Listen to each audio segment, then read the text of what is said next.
네, 하나님 말씀 함께 보도록 하겠는데요. 하나님 말씀은 마태복음 2장 1절에서 11절까지 말씀인데 저와 여러분이 한 절씩 교독하면 좋겠습니다. 제가 먼저 1절 읽겠습니다. 헤롯 왕 때에 예수께서 유대 베들레헴에서 나심에 동방으로부터 박사들이 예루살렘에 이르러 말하되 유대인의 왕으로 나시니가 어디 계시냐? 우리가 동방에서 그의 별을 보고 그에게 경배하러 왔노라 하니 헤롯 왕과 온 예루살렘이 듣고 소동한지라. 왕이 모든 대제사장과 백성의 서기관들을 모아 그리스도가 어디서 나겠느냐 물으니 이르되 유대 베들레헴이오니 이는 선지자로 이렇게 기록된 바 또 유대 땅 베들레헴아 너는 유대 고을 중에서 가장 작지 아니하도다. 내게서 한 다스리는 자가 나와서 내 백성 이스라엘의 목자가 되리라 하였음이니이다. 이에 헤롯이 가만히 백성들을 불러 별이 나타난 때를 자세히 묻고 베들레헴으로 보내며 이르되 가서 아기에 대하여 자세히 알아보고 찾거든 내게 고하여 나도 가서 그에게 경배하게 하라.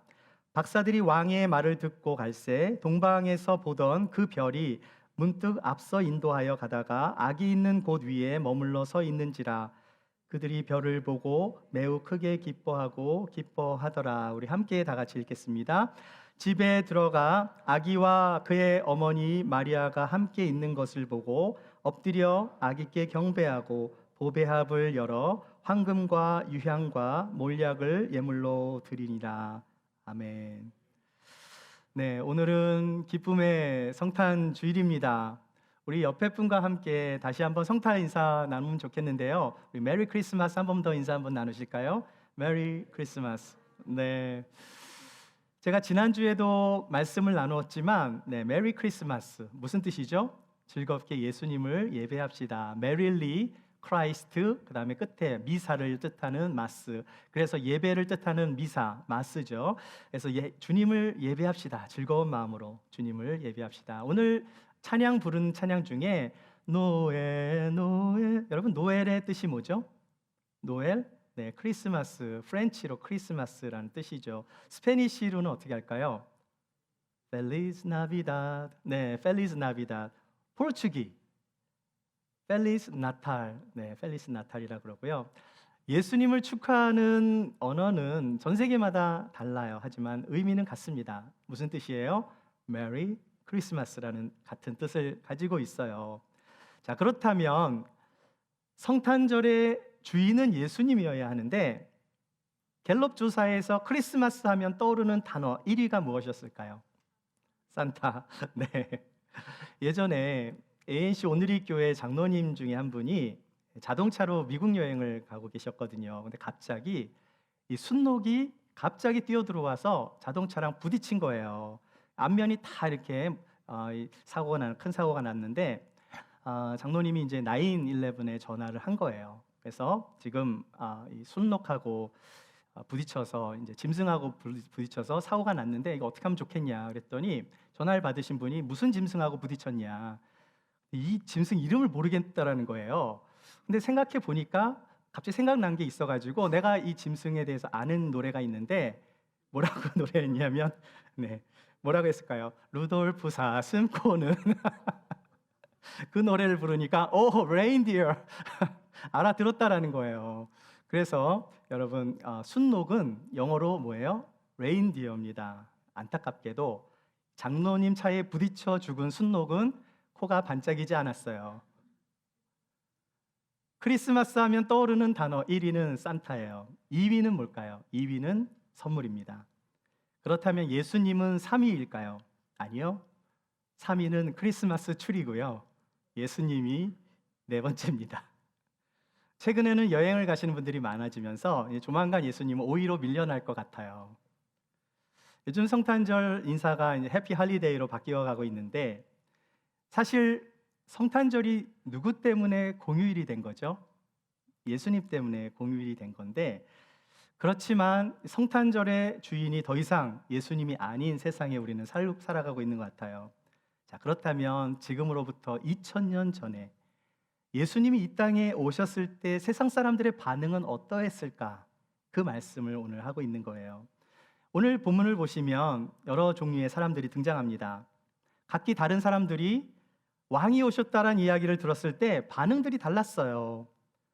자신들이 가지고 있는 신앙과 또 자신이 처한 모든 상황에 따라서 다르게 반응하고 있다는 것을 알게 됩니다. 여러분 1절과 2절 말씀을 같이 한번 읽어볼게요. 시작. 헤롯 왕 때에 예수께서 유대 베들레헴에서 나심에 동방으로부터 박사들이 예루살렘에 이르러 말하되 유대인의 왕으로 나신 이가 어디 계시냐? 우리가 동방에서 그의 별을 보고 그에게 경배하러 왔노라 하니. 첫 번째 나눌 인물은 헤롯 왕입니다. 여러분 헤롯 많이 들어보셨죠? 예수님이 이 땅에 태어나셨을 때 유대를 다스리고 있었던 분봉 왕이 이 헤롯이에요. 여러분 헤롯은 유대인이 아닙니다. 이두메 사람인데 에서의 후손인 에돔 사람이었어요.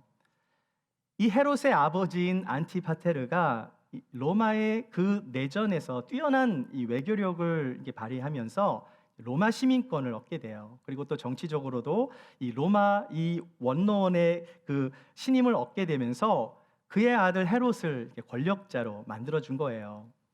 자, 그렇게 헤롯이 찾아온 기회를 놓치지 않았습니다. 헤롯이 어떻게 했을까요? 로마의 황제 그 시저 옥타비아누스의 환심을 사서 유대를 지배하는 왕이 된 거예요.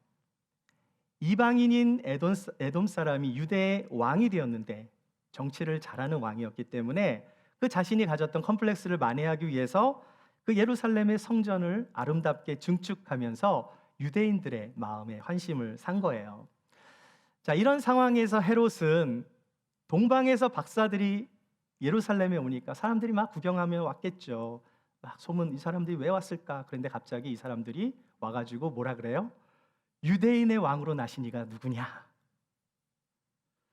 동방 박사들은 유대인의 왕은 당연히 예루살렘에 있을 거라고 생각해서 이제 헤롯이 사는 예루살렘으로 온 것입니다. 유대인의 왕이 어디냐? 헤롯한테 이야기를 하니까 헤롯이 얼마나 놀랬겠어요. 그래서 이 헤롯이 어떻게 반응을 하죠? 헤롯 왕과 온 예루살렘이 듣고 소동했대요. 헤롯은 유다의 왕이 나면 자기가 왕인데 진짜 왕이 왔어? 나는 사실은 가짜 왕이잖아요. 에돔 왕이니까, 에돔 사람이니까. 근데 갑자기 왕이 오면은 혹시라도 정권이 바뀌어지는 건 아닌가 두려운 마음에 소동이 난 거고요. 이 소문을 들었던 예루살렘에 사는 사람들 사이에서도 소동이 났어요. 이 사람들은 유대인들은 대부분 메시아에 대한 지식을 가지고 있습니다. 자, 그런데 뜻밖의 이 시간에 메시아가 나타났다면 우리가 지금 로마에 지금 어떻게 이 압제와 그 식민지 사로 여러 가지 고통을 받고 있는데 메시아가 오게 되면 이 고난의 시기를 끝낼 수 있구나. 소문이 난 거예요. 그러면서 소동이 일어났습니다. 자, 이런 소동 속에서 헤롯은 어떤 생각을 했는가? 유대인의 왕이 어디에 있냐고 말했던 그 동방에서 온 박사들의 말을 듣고는 속으로는 어떻게 합니까? 불안해했지만 겉으로는 그에게 가서 내가 경배를 하겠다 이렇게 거짓말을 하면서 아기가 태어난 곳이 어디냐 알려달라고 한 거예요. 왜 그랬을까요? 아기를 죽이려고 한 거죠. 그래서 이 헤롯은요 그 지역의 2살 미만의 남자들 모두 죽이라는 아주 잔인한 명령을 내리게 된 거예요. 헤롯은 자신의 왕권을 유지하기 위해서 이 땅에 진정한 왕으로 오신 아기 예수님을 죽이려고 했던 것입니다. 여러분, 이것이 바로 영적 전쟁이에요. 하나님은 세상을 구원하시기 위해 아기 예수님을 보내셨지만 세상의 왕은 그 온 우주의 왕을 향해서 정면으로 대응하고 있었던 거예요. 제가 예전에도 여러 번 말씀을 나누었지만 교회는 그리스도의 몸입니다. 예수님이 탄생하셨을 때 그곳에서 2살 미만의 어린아이들이 죽임을 당한 것은 이걸 영적으로 해석한다면 교회가 처음 시작이 되고 2년 동안 그 2년 동안의 시간이 가장 영적으로 공격을 많이 받는 어려운 시간이라는 것을 우리는 알게 되는 거예요. 우리 ANC 기쁨의 교회가 이제 탄생한 지 오프닝 예배를 드린 지 석 달이 지났거든요. 아직 100일도 안 됐습니다. 네, 100일, 이번 주가 거의 100일 정도 되는 것 같네요. 우리 100일 잔치 해야 될 것 같은데. 아이가 석 달이면은 어떻게, 저희가 아이가 없어가지고 길러보질 않았는데, 막 이렇게 걸어가진 못하죠. 이렇게 막 엉금엉금 기어다닙니까? 움직이지도 못해요? 네, 목만 이렇게 들을 정도. 네, 지금 AAC 기쁨의 교회는 잘 엉금엉금 가지도 못하는 그런 교회예요. 아주 굉장한 베이비 교회입니다. 자, 그렇기 때문에 그 2년이라는 시간이 굉장히 중요한 거예요. 2년을 잘 은혜롭게, 정말 하나님의 은혜로 잘 세워져야, 그래야 교회가 성장을 할 수 있는 것입니다. 교회의 주인은 예수님이시기 때문에, 그래서 우리가 함께 기도하는 이유는 하나님이 영광 받으시고 또 예수 그리스도께서 기뻐하시는 교회로 세워져 갈 수 있도록 계속해서 우리가 기도 요청을 하는 거예요. 특별히 이 동방의 박사들로 인해서 지금 평안이 와야 되는데 예루살렘이 온 소동 가운데 있었다라는 거예요. 자, 헤롯이 그리스도가 누구냐 이제 물어본 거죠. 자기는 모르니까. 자, 그리스도에 대해서 물어봅니다. 대제사장들과 서기관들한테 물어본 거예요. 자, 4절 읽어볼게요. 왕이 모든 대제사장과 백성의 서기관들을 모아 그리스도가 어디서 나겠느냐 물으니, 네, 자, 오늘 성경에 나오는 두 번째 부류는요, 대제사장들과 서기관들이에요. 대제사장들과 서기관들은요, 성경에 관해서 굉장히 잘 아는 해박한 지식이 있었어요. 그들은 구약 성경의 예언을 통해서 메시아가 언제 태어날지는 모르지만 어디서 태어날 거라는 건 알고 있었어요. 자, 그래서 헤롯이 대제사장과 서기관들을 모아서 그리스도가 어디서 나겠느냐, 그리스도는 메시아 똑같은 말이죠. 헬라어로 크리스토스, 히브리어로 메시아, 똑같은 단어입니다. 그리스도 메시아가 어디서 나겠느냐 했을 때 이들은요, 그냥 많은 생각을 할 필요도 없이, 주저함도 없이 미가서 5장 2절 말씀을 이야기해요. 미가서 5장 2절 말씀 같이 읽어보겠습니다. 시작. 베들레헴 에브라다야, 너는 유다 족속 중에 작을지라도 이스라엘을 다스릴 자가 내게서 내게로 나올 것이라. 그의 근본은 상고에 영원히 있느니라. 여러분, 미가 선지자는 이사야 선지자와 동시대 인물이에요. 미가 선지자가 말한 에브라다는요, 에브랏에서 나왔는데, 이 에브랏은요, 베들레헴의 옛날 지명이에요. 그 말씀을 창세기에서 하고 있습니다. 에브랏은 곧 베들레헴이라 이렇게 설명해주고 있어요. 자, 그러니까 이 베들레헴 에브라다야, 이 에브랏은 어떤 곳입니까? 예전에 야곱이 그의 아내 라헬을 장사한 곳이 에브랏이고요. 또한 다윗 왕의 아버지 이새와 다윗 왕이 출생한 고향 땅이기도 해요. 에브랏, 그것이 베들레헴입니다. 지금 대제사장과 서기관들은 미가 선지자의 말을 너무나 잘 알고 있었기 때문에 6절 말씀, 오늘 본문의 말씀이죠. 6절 말씀에서 이렇게 이야기를 해요. 네. 유대 땅 베들레헴아, 너는 유대 고을 중에서 가장 작지 아니하도다. 내게서 한 다스리는 자가 나와서 내 백성 이스라엘의 목자가 되리라. 네, 미가서 말씀과 이 마태복음 2장 6절의 말씀이 같은 내용이죠. 헤롯이 대제사장과 서기관들을 모아서 그리스도가 어디서 나겠느냐 물었을 때 그들은 그냥 너무나 당연하게 여기서 나올 것이다 이야기를 한 거예요. 그 미가의 예언의 말씀을 헤롯에게 알려주었던 것입니다. 자, 이제 여러분, 웬만한 사람들이 다 알게 된 거예요. 그리스도에 대해서. 헤롯 왕도 이제 그리스도에 대해서 지식을 갖게 되었고요. 예루살렘 주민들도 이 소문이 나면서 메시아에 대한 이야기를 들었고요. 대제사장과 서기관들은 원래부터 메시아에 대해서, 메시아는 베들레헴에서 날 것을 예전부터 알고 있었습니다. 제가 구글 맵을 한번 찾아봤거든요. 자, 여기 보이시면 여기가 예루살렘이 있고요. 여기가 베들레헴인데, 자동차로 해보니까, 자동차로 하니까 얼마예요? 뭐 한 29분 정도, 9.5km인데 걸으면 얼마나 걸릴까요? 여기 보이세요? 거의 한 2시간 정도면 걸을 수 있는 거리입니다. 사실 마음만 먹으면 예수님이 베들레헴에서 태어날 거라는 걸 들었을 때 이 예루살렘에서 2시간이면 가면 이게 여러분 같으면 가보겠어요? 안 가보겠어요? 네. 그런데 많은 사람들이 소동만 일어났지 아무도 예수님을 경배하러 간 사람이 없었어요. except 누구죠? 동방 박사들 제외하고는요. 이 사람들은 예수 그리스도의 탄생을 기뻐하지 않았습니다. 메시아의 탄생에 대해서는 다 알고 있었지만 정작 이 땅에 그리스도가 태어났다고 했더니 그리스도를 찾아가서 경배를 하려고 했던 것이 아니라 한바탕 소동이 일어난 거예요. 여러분, 세상에서 크리스마스를 모르는 사람이 있을까요? 네. 그러나 많은 사람들은 예수님에 대해서는 별로 관심이 없다라는 거예요. 산타가 주는 선물에는 관심이 많지만 예수님이 오신다고 했을 때 유대 땅이 온통 소동이 일어난 것처럼 우리가 사는 오늘날 이 세상도 똑같은 소동이 일어나고 있습니다. 여러분, 성탄절 다음 날 박싱데이가 되면은요, 새벽부터 줄을 서서 쇼핑을 하려고 한바탕 하는데 서로 막 이렇게 좋은 거 있으면 서로 막 싸우기도 해요. 그래서 이게 몇 년 전에 있었던 일인데 폭력 사태가 막 일어나면서 이 쇼핑몰이 폐쇄되는 그런 소동이 벌어지기도 했습니다.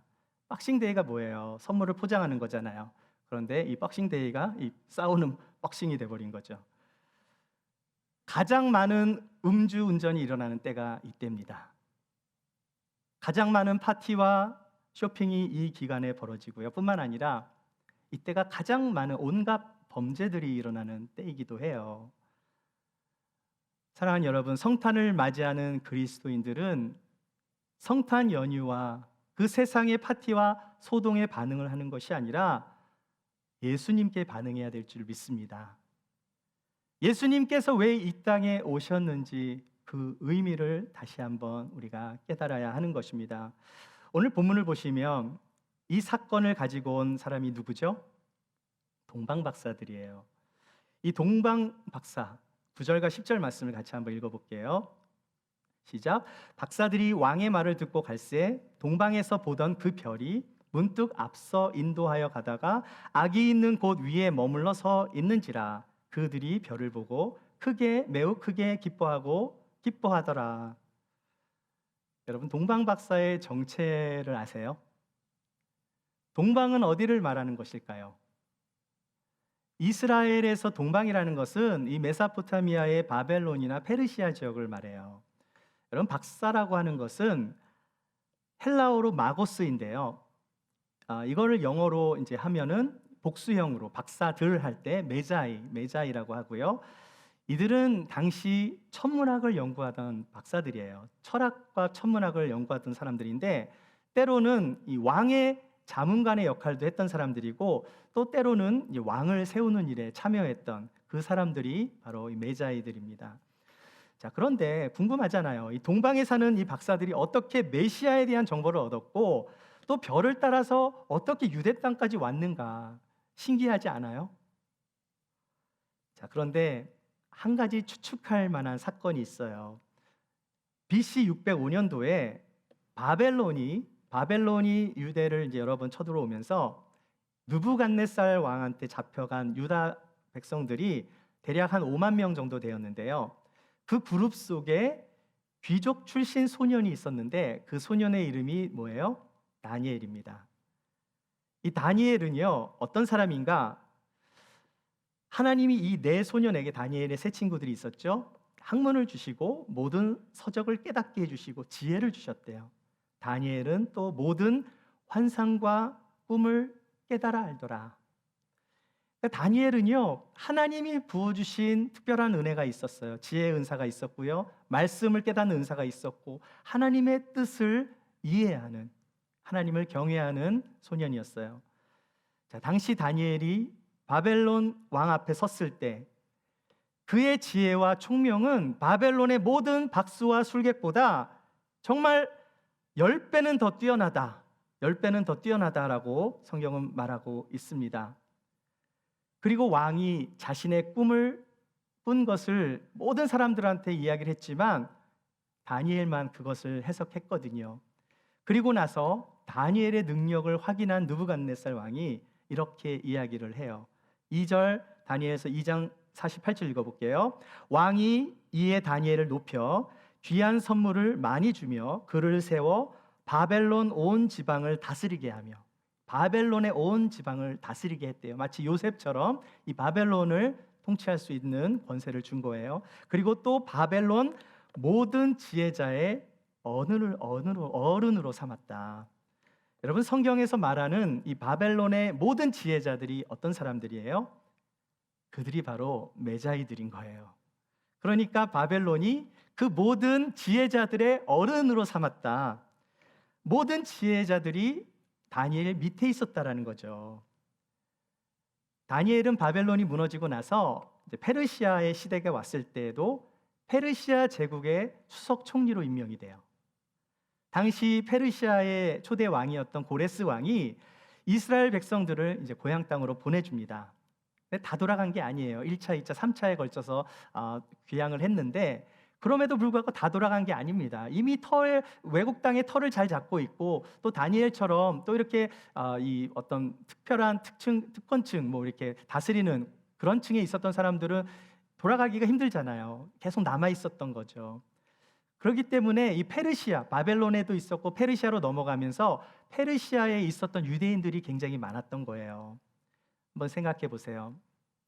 하나님의 사람 다니엘이 바벨론의 지혜자들의 어른이 되었고요, 페르시아의 총리까지 지내면서 그를 따르는 추종자들이 없었을까?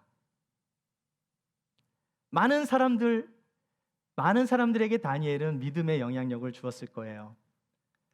여러분, 다니엘을 비롯해서 포로로 잡혀간 유대인들은 하나님의 말씀을 목숨처럼 그렇게 생각했던 사람들입니다. 이들을 통해서 이미 메시아라는 그 메시아에 대한 말씀은요, 바벨론과 페르시아 사람들에게 많이 전달이 되었던 거예요.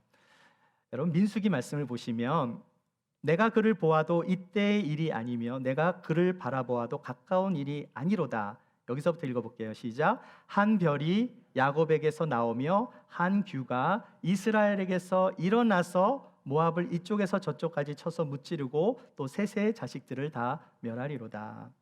여기서 보시면 한 별이 야곱에게서 나오며 한 규가 이스라엘에게서 일어난다. 이 말씀은 예언의 말씀이에요. 특별히 메시아에 대한 예언의 말씀입니다. 여기서 규라는 것은 가지가 일어난다라는 거예요. 한 가지가 일어난다. 별이 야곱에게서 나오며 가지가 이스라엘에게서 일어난다. 다시 말해서 메시아가 오신다라는 이 사실은 이미 신명기 때, 모세의 시대 때부터 메시아 사상은 예언이 되었던 것입니다. 따라서 이 메소포타미아에 사는 이 박사들, 메자이들은요, 이 말씀을 왕이 상징하는 것으로 이해했다라는 거예요. 이 박사들은 천문학 박사니까 하는 일이 뭡니까? 맨날 밤하늘을 보면서 별을 연구했던 사람들인데, 여러분, 그 당시의 과학을 무시하시면 안 돼요. 이들 중에는 믿음이 좋은 유대인들도 있었을 거예요. 바벨론에서 페르시아 시대로, 페르시아에서 그리스 시대로, 그리스 시대에서 로마 시대로 정말 시간이 500~600년 흘렀지만 동방의 그 메자이들은 밤하늘의 별을 계속해서 연구하며 다니엘이 전했던 메시아가 언제 올지를 기다리고 있었던 거예요. 이렇게 메시아에 대한 높은 지식을 가지고 있었던 동방 박사들이 남들은 다 잘 때 산에 올라가서 그렇게 밤마다 하늘을 보면서 별을 관측하는데 어느 날 특별한 별의 징조를 보게 된 것입니다. 제가 여러분에게 질문을 하나 드릴게요. 동방 박사가 본 별은 어떤 별이었을까? 여러분, 궁금하지 않으세요? 안 궁금합니까? 우리 맨날 찬양할 때 오늘도 동방 박사들 얘기하면서 별을 보고 막 이렇게 따라갔다 그러는데, 우리만 궁금한 게 아니라 사실은 초대교회부터 이 별들이 뭐 어떤 별일까 굉장히 궁금했어요. 여러 설이 있지만 그 중에 가장 설득력이 있는 주장을 제가 이야기하겠습니다. 이 이야기는 성경에 없는 이야기입니다. 그냥 여러분 흥미롭게 이야기를 들어주시면 될 것 같아요. 자, 여기 보시면 목성이 있어요. 목성의 이름이 뭔지 아시는 분? 한국말로 목성인데 주피터라고 하죠. 여러분, 주피터가 그리스 로마에 나오는 최고의 신 제우스 신이에요. 태양계 행성 중에 가장 큰 목성, 그러니까 이 목성은요 왕을 상징하는 별입니다. 행성, 별이라고 하기에는 그렇고 행성이죠. 태양계를 따라가 다니는. 자, 메소포타미아에 사는 이 박사들은 왕을 상징하는 것으로 계속해서 이해하고 있었어요. 이 말씀이. 자, 그런데 이 행성과 토성, 여러분 토성 아세요? 토성은요 이스라엘을 상징하는 행성이에요. 영어로 세턴이라고 하죠. 태양계에서 가장 아름답다고 하는 토성. 목성과 토성은 태양계를 중심으로 공전 속도가 서로 다릅니다. 목성이 토성보다 조금 더 빨리 돌아요. 자, 그러니까 여기 보세요. 20년마다 한 번씩 어떤 현상이 있냐면 목성이 조금씩 여기가 태양이라고 치면 만약에 돌잖아요. 태양 주변을. 그런데 목성이 더 빨리 돌고 토성이 좀 느리니까 어떻게 되겠어요? 20년에 한 번씩 만나는 지점이 있어요. 요게 실제적으로 언제 일어났냐면 2020년도 2월 달에 찍은 사진이랍니다. 불과 3년 전에 찍은 사진이에요. 토성과 목성이 굉장히 가까이, 이건 망원경으로 한 거고 요거는 실제 모습으로 본 거예요. 그런데요, 여러분, 흥미로운 것은 854년마다 토성과 목성이 서로 춤을 추는 마치 우주쇼가 벌어지는 날이 있는데요. 이게 왜 그런가 하면 태양계에서 목성과 토성을 보면은 항상 동일하게 보이지만 지구도 공전을 합니다. 돌고 있고 서로 막 돌고 있는데 854년마다 지구에서 볼 때 토성이 앞으로 갔다가 목성이 뒤로 갔다가 막 이런 현상이 벌어지는 거예요. 그때를 놓치면 어떻게 될까요? 그때를 놓치면 또 854년을 기다려야 되는 거죠. 메자이들이 매년마다 별의 관측을 하다가 이상한 별을 보게 된 겁니다. 자, 지금 이 854년마다 벌어지는 이 상황을요, 요즘 천문학이 발달했기 때문에 별의 그 관측을 컴퓨터로 역추적을 하니까 대략 BC 7세기 경에 이런 일이 있었다라는 거예요. 근데 이런 일은 20년마다 있는데 왔다리 갔다리 하는 사건은 854년마다 있다라는 거죠. 여러분, BC와 AD의 뭔지 아시죠? BC와 AD, 예수님이 오신 기준으로 잡은 거잖아요. BC는 Before Christ, AD는 뭐죠? 요거는 이제 이렇게 제가 사진 나오는 건데, AD는 아나 도미니. 그래서 예수님의 해, 그러니까 라틴어로 아나 도미니가 주님이니까 그 예수님의 해라는 뜻입니다. 자, 그러니까 BC와 AD의 차이는 예수님이 태어나신 해와 전 해와 이후의 해를 말하는 거예요. 자, 그런데 예수님이 BC와 AD 사이에 언제 태어나셨는가? 우리가 정확한 연도를 사실은 확인하기가 어려워요. 그런데 확인할 수 있는 힌트가 있습니다. 그건 뭐냐면 헤롯 왕이에요. 헤롯 왕 때 동방박사가 찾아왔잖아요. 그때 예수님이 탄생하셨고요. 자, 그런데 역사적으로 보면 헤롯 왕이 BC 4세기에 70세의 나이로 죽었어요. BC 4세기에. 그러면 좀 안 맞잖아요. 우리가 AD를 2023년 전인데 BC 4세기에 헤롯 왕이 죽었다면 예수님은 최소한 BC 4세기 이전에 태어나야 맞는 거잖아요. 그리고 헤롯 왕이 2살 미만의 아이들은 다 죽이라고 한 거 보면 훨씬 더 예수님은 그 전에 태어난 건데, 대부분 학자들은요, 예수님이 BC 6세기에서 4세기, BC 4년, 6년 전에 태어났다라고 모두들 이야기를 합니다. 자, 그렇다면 우리가 알고 있는 BC와 AD는 좀 다르다라는 건데, 왜 다른 것인가? 여기에는 이유가 있어요. 이유가 있는데요. AD 525년에 중세 시대의 황제 유스틴이라는 황제가 이 수도사인 엑시구스라는 수도사에게 로마 연대를 기독교 연대로 바꾸도록 부탁을 해요. 근데 이 수도사가 4년을 잘못 계산한 거예요. 4년을 잘못 계산하면서 4년이 다 늦어지게 된 겁니다. 자, 그래서 4년의 세월을 어떻게 나중에 알았거든요. 이게 다르게 됐다라는 것을. 이미 바꾸기엔 늦은 거죠. 여러분 만약에 이걸 다시 바꾼다고 생각해 보세요. 여러분 주민등록 뭐 아이디 다 바꿔야 됩니다. 이거 어떻게 다 바꿀 수 있겠어요? 바꾸는 작업이 너무나 방대했기 때문에 그냥 틀렸지만 오늘날까지 그대로 그냥 사용했던 거예요. 그게 언제였는가? 525년도에 일어났던 일이에요. 지금부터 1498년 전의 일입니다. 이때부터 우리는 AD를 우리가 잘못 알고 있었던 거예요. 이상한 별을 감지한 동방 박사가 별을 봐서 메시아가 언제 올 거라는 것을 생각을 했다고 쳐요.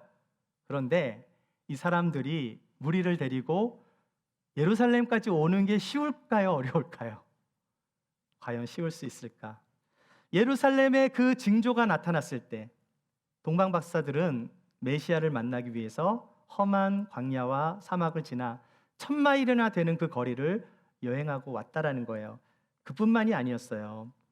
이들은 메시아를 만나러 그냥 온 것이 아니라 세 개의 선물을 준비해 왔습니다. 11절 같이 읽어볼게요. 시작.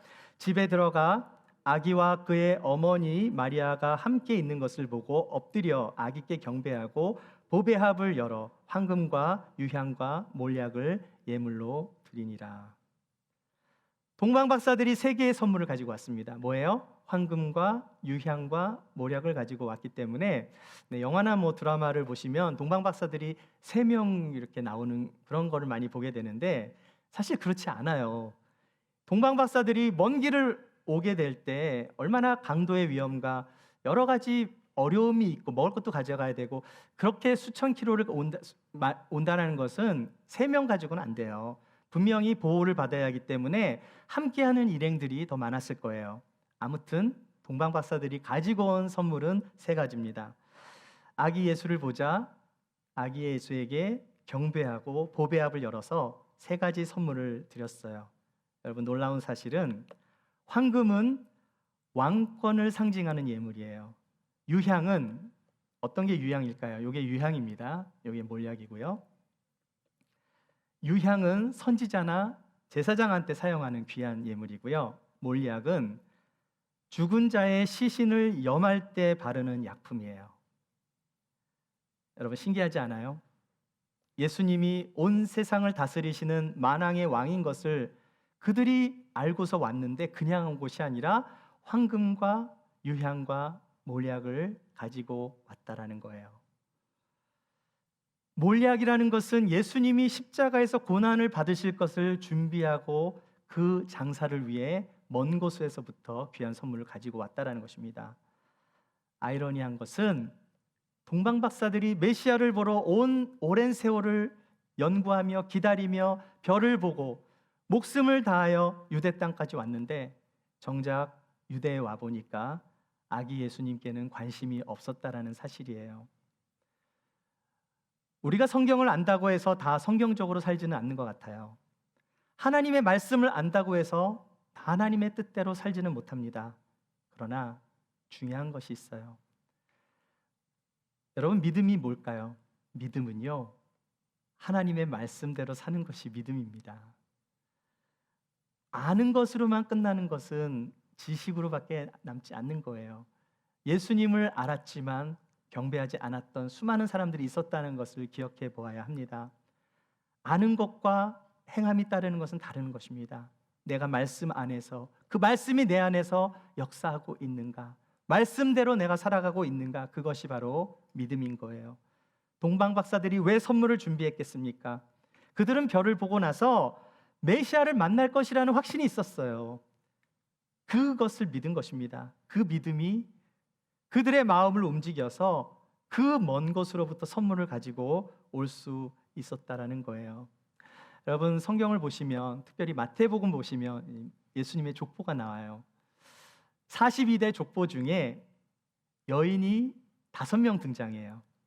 그런데 예수님의 족보에 이름을 올린 여인들이 어떤 사람이었는가? 굉장히 컬러풀한 사람들이었어요. 세상적으로는 천대받고 손가락질을 받아야 마땅한 여인들이 많았습니다. 다말, 시아버지인 유다와의 관계 속에서 아이를 낳았고요. 라합. 가나안의 이방 성전에서 몸을 팔았던 여인입니다. 모압 여인이었던 룻은 어떻습니까? 여러분, 모압과 암몬 족속은요, 유대인의 총회에도 들어가지 못하는 그런 민족이었어요. 이방인 중에서도 유대인들에게 가장 멸시를 받았던 모압 사람, 그 모압의 여인, 거기다 과부에다 가난하고 정말 인생의 소망이 없는 그런 끊어진 여인, 모압 여인 룻을 통해서 다윗이 나왔. 그 다윗의 그 후손을 통해서 예수 그리스도가 왔잖아요. 여러분, 밧세바는 어떤 여인입니까? 밧세바는 마태복음을 보시면은요, 밧세바라는 이름도 기록되어 있지 않아요. 우리아의 아내라고 표현하고 있습니다. 우리아의 아내. 자기 이름도 올라가지 못했어요. 마지막으로 예수님을 낳은 여인 마리아는 어땠나요? 세상의 눈으로 보면 마리아는 결혼식도 올리기 전에 아이를 가졌으니 사람들로부터 손가락질을 받거나 그 당시 율법으로는 돌에 맞아 죽을 수도 있었던 여인입니다. 그런데 이 모든 여인들은 예수 그리스도의 생명의 족보에 들어갔다라는 거예요. 어둠의 족보에서 빛의 족보로 옮겨간 것입니다. 어떻게 그렇게 된 것입니까? 바로 예수님 때문에 그렇게 된 거예요. 예수님이 함께 하시면 어둠의 자녀에서 빛의 자녀가 될 줄 믿습니다. 예수님을 만나면 절망이 소망으로 바뀌어질 줄 믿습니다. 예수님을 만나면 사망의 법에서 생명의 법으로 옮겨지는 줄 믿습니다. 사랑하는 여러분, 예수님이 이 땅에 오신 성탄절의 의미를 기억하십시오. 성탄 연휴에 세상의 것에 마음을 빼앗기며 살아가는 것이 아니라 예수님을 나의 중심으로 모시며 주님을 경외하고 주님을 예배하시는 여러분이 되시기를 축복합니다. 예수님 우리들에게 많은 것을 요구하지 않으세요. 여러분, 하나님의 은혜는 까다롭지 않습니다. 누구나 예수님을 영접하기를 원하면 예수님은 찾아와 주세요. 주님은 죄 중이었던 우리들, 죄악 가운데 헤매이던 우리들, 그러한 상황에서 우리를 은혜로 불러주셨어요. 그 주님은 임마누엘의 하나님이십니다. 지금도 우리와 함께 하시는 하나님이시라고 말씀하세요. 하나님의 아들이신 예수님께서 우리의 구원을 위해서 이 땅에 가장 낮은 말구유로 오셔서 가장 낮은 모습으로 이 땅에 오셔서 저와 여러분을 위해서 십자가에 달리신 거예요. 주님의 은혜는 값이 없는 은혜지만 그 은혜는 값싼 은혜가 아니라는 사실을 기억하십시오. 하늘의 영광 다 버리고 이 땅에 오신 주님은 저와 여러분을 위해서 십자가에서 구원을 이루어 주셨습니다. 주님이 오신 성탄절을 귀하게 여기십시오. 주님이 아닌 다른 것에 관심을 빼앗기는 것이 아니라 주님 앞에 우리의 마음을 올려드리며 주님 앞에 나의 삶을 올려드리는 시간이 되기를 소망합니다. 다시 한번 성탄절을 맞이하며 우리의 영적인 삶이 회복되고 이 땅에 구원자로 오신 예수님께 감사드리며 성탄의 의미를 다시 한번 깊이 묵상하며 빛의 자녀로 살아가시는 저와 여러분이 되시기를 주의 이름으로 축원합니다.